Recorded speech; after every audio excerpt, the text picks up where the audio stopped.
ವಾಸವಾಗಿರ್ತಾರೆ. ತುಂಬ ಕಡು ಬಡತನದ ಪರಿಸ್ಥಿತಿಯಲ್ಲಿರುವ ಆ ರೈತರು ತಮ್ಮ ಸಂಸಾರವನ್ನು ಅಚ್ಚುಕಟ್ಟಾಗಿ ನಿಭಾಯಿಸ್ತಾ ಹೋಗ್ತಾ ಇರ್ತಾರೆ.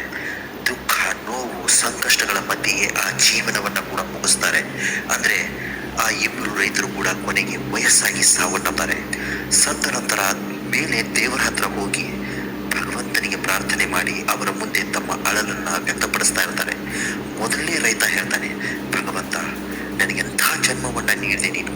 ಬರೀ ಕಷ್ಟ ಕಷ್ಟ ಕಷ್ಟ. ನಾನು ಜೀವನವೆಲ್ಲ ನೊಂದು ಕಣ್ಣೀರು ಸುರಿಸಿನೇ ಬದುಕಬೇಕಾಯ್ತು. ಇಂತಹ ಜನ್ಮ ಯಾವನಿಗೆ ಬೇಕು ಪರಮಾತ್ಮ?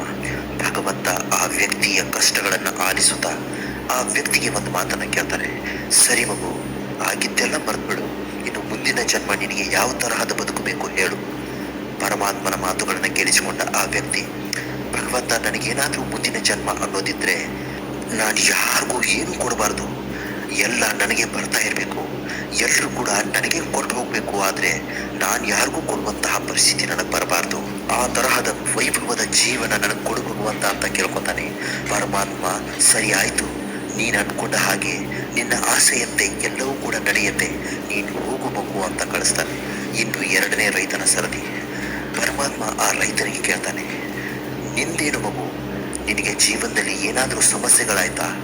ಯಾವ ತರಹದ ಕಷ್ಟಗಳು ಬಂತು? ಹಾಗೂ ನಿನಗೆ ಏನು ಬೇಕು ಅಂತ ಕೇಳ್ತಾನೆ. ಅದಕ್ಕೆ ಆ ರೈತ, ಭಗವಂತ, ನನಗೆ ಜೀವನದಲ್ಲಿ ಎಲ್ಲವನ್ನೂ ನೀಡಿದೆ ನೀನು. ಸುಂದರವಾದ ಸಂಸಾರವನ್ನು ನೀಡಿದೆ. ಕಷ್ಟಪಟ್ಟು ದುಡಿಯೋದಕ್ಕೆ ನನ್ನ ಬಳಿ ಜಮೀನು ಕೂಡ ಇತ್ತು. ಅದನ್ನು ನೀನು ಸುಂದರವಾಗಿ ಕಾಪಾಡಿಕೊಂಡು ಬರುವಂತೆ ಮಾಡಿದೆ. ಎಲ್ರಿಗೂ ಕೂಡ ನಾನು ಸಹಾಯ ಮಾಡುವಂತೆ ನೀನು ಮಾಡಿದೆ. ನನಗೆ ಅಂತಹ ಶಕ್ತಿಯನ್ನು ಕೊಟ್ಟು ದಯಪಾಲಿಸಿದೆ. ಆದರೆ ಒಂದೇ ಒಂದು ಕೊರಗು ಭಗವಂತ, ನನ್ನ ಬಳಿ ಬರುವ ಎಲ್ರಿಗೂ ಕೂಡ ನಾನು ಹೊಟ್ಟೆ ತುಂಬ ನೀರು, ಮಜ್ಜಿಗೆ ಇಂತಹದ್ದನ್ನೆಲ್ಲ ಕೊಡುವಷ್ಟು ಮಾತ್ರ ಶಕ್ತನಾದೆ. ಭಗವಂತ, ನನ್ನ ಬಳಿ ಹಸಿವು, ನೋವು ಅಂತ ಬಂದವರಿಗೆಲ್ಲ ನಾನು ನೀರು, ಮಜ್ಜಿಗೆ ಮತ್ತು 2 ಸಮಾಧಾನದ ಮಾತುಗಳು ಹೇಳಲಷ್ಟೇ ಶಕ್ತನಾದೆ ಹೊರತು ನನಗೆ ಅವರಿಗೆ ಹೊಟ್ಟೆ ತುಂಬ ಅನ್ನ ಹಾಕೋದಕ್ಕೆ ಶಕ್ತಿ ಬರಲಿಲ್ಲ. ಅಷ್ಟು ಶಕ್ತಿ ನನ್ನ ಹತ್ರ ಉಳಿಲಿಲ್ಲ ಭಗವಂತ. ನನ್ನ ಕಷ್ಟಗಳು, ನಷ್ಟಗಳು, ನನ್ನ ನೋವು, ಅದರ ಮಧ್ಯೆ ನಾನು ಬದುಕ್ತಾ ಹೋದೆ. ಅದರಲ್ಲೂ ನಾನು ಅವರಿವರಿಗೆ ಅಲ್ಪ ಮಟ್ಟದ ಸಹಾಯ ಮಾಡಿದೆ. ಭಗವಂತ, ನನ್ನ ಮುಂದಿನ ಜನ್ಮ ಏನಾದರೂ ಇದ್ದರೆ ನಾನು ಎಲ್ರಿಗೂ ಕೊಡುವಂತನಾಗಬೇಕು. ನನ್ನ ಕೈಲಾದಷ್ಟು ನಾನು ಎಲ್ರಿಗೂ ಸಹಾಯ ಮಾಡಬೇಕು. ಕಷ್ಟ, ದುಃಖ ಅಂತ ನನ್ನ ಬಳಿ ಅಳ್ಳು ತೋಡ್ಕೊಂಡು ಬಂದವರಿಗೆಲ್ಲ ನಾನು ನನ್ನ ಮನಸ್ಫೂರ್ತಿಯಾಗಿ ಸಹಾಯ ಮಾಡಬೇಕು ಅನ್ನೋದೇ ನನ್ನ ಆಸೆ ಅಂತ ಹೇಳ್ತಾನೆ. ಅದಕ್ಕೆ ಭಗವಂತ ನಗ್ನಗ್ತಾ ತಥಾಸ್ತು ಅಂತ ಹೇಳಿ ಅವರನ್ನು ಕೂಡ ಕಳಿಸ್ತಾನೆ. ಕೆಲವು ವರ್ಷಗಳ ನಂತರ ಆ ಇಬ್ಬರಿಗೂ ಕೂಡ ಮರುಜನ್ಮ ಸಿಗುತ್ತೆ. ಅವರು ಮತ್ತೆ ಮಾನವ ಜನ್ಮ ಪಡೆದು ಭೂಮಿಗೆ ಬರ್ತಾರೆ. ಭಗವಂತನ ಪ್ರೇರಣೆಯಂತೆ ಆ ಇಬ್ಬರು ರೈತರು ಅವರ ಆಸೆಯನ್ನು ಭಗವಂತನಿಗೆ ತೋಡ್ಕೊಂಡ ಹಾಗೆ ಭಗವಂತ ಆಶೀರ್ವಾದ ಮಾಡಿ ಕಳಿಸಿರ್ತಾರೆ.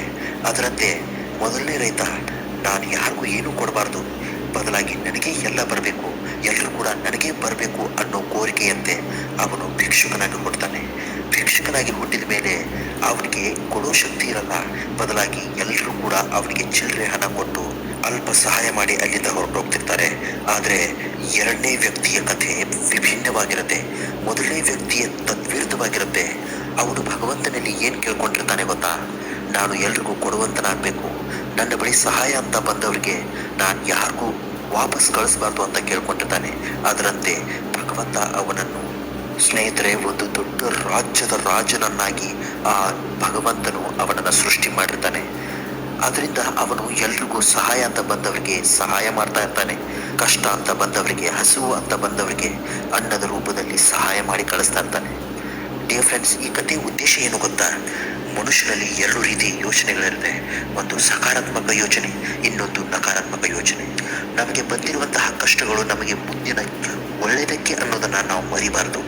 ಅದನ್ನು ಬಿಟ್ಟು ನಮಗೆ ಕಷ್ಟಗಳು ಬರ್ತಾ ಇವೆಯಲ್ಲ, ನನಗೆ ಕೆಟ್ಟದ್ದಾಗ್ತಾ ಇದೆಯಲ್ಲ, ಆ ಭಗವಂತ ಹುಡ್ಕೊಂಡು ಬಂದು ನನಗೆ ಯಾಕೆ ಕಷ್ಟಗಳನ್ನು ಕೊಡ್ತಾ ಇದ್ದಾನೆ ಅಂತ ಪ್ರತಿದಿನ ಯೋಚನೆಯಲ್ಲಿ ಮುಳುಗೋದಕ್ಕಿಂತ ಈ ಕಷ್ಟಗಳು ನನ್ನ ಮುಂದಿನ ಒಳ್ಳೆಯದಕ್ಕಿಂತ ತಿಳ್ಕೊಂಡು ಬದುಕಿನಲ್ಲಿ ಮುನ್ನಡೆಯುವುದನ್ನು ಕಲಿಬೇಕು. ಭಗವಂತ ಯಾರನ್ನು ಸುಮ್ಮನೆ ಹುಟ್ಟಿಸಿರುವುದಿಲ್ಲ, ಅದಕ್ಕೆ ಒಂದು ಬಲವಾದ ಕಾರಣ ಇರುತ್ತೆ. ನಿಮ್ಮಿಂದ ಏನೋ ಒಂದು ಒಳ್ಳೆಯ ಕಾರ್ಯ ಆಗೋದಿರುತ್ತೆ. ಅದಕ್ಕೋಸ್ಕರ ಭಗವಂತ ನಿಮ್ಮನ್ನು ಒಂದು ರೂಪದಲ್ಲಿ ಹುಟ್ಟಿಸಿರ್ತಾನೆ. ನಮಗೆ ಕಷ್ಟಗಳು, ನೋವುಗಳು ಬರ್ತಾ ಇವೆ ಅಂದರೆ ಅದನ್ನು ತಡ್ಕೊಳ್ಳೋ ಶಕ್ತಿ ನಮಗೆ ಭಗವಂತ ಕೊಟ್ಟಿರ್ತಾನೆ ಅನ್ನೋದಕ್ಕೆ ಮಾತ್ರ ನಮಗೆ ಕಷ್ಟಗಳು ಬರ್ತಾ ಇವೆ ಅಂತ ನಾವು ಅನ್ಕೋಬೇಕು. ಇಂತಹ ಮತ್ತಷ್ಟು ಒಳ್ಳೆಯ ಮೋಟಿವೇಶನಲ್ ಕಥೆಗಳಿಗೋಸ್ಕರ ನಮ್ಮ ಚಾನಲ್ ದಯವಿಟ್ಟು ಸಬ್ಸ್ಕ್ರೈಬ್ ಮಾಡ್ಕೊಳ್ಳಿ. ನಮಸ್ಕಾರ, ಎಲ್ರಿಗೂ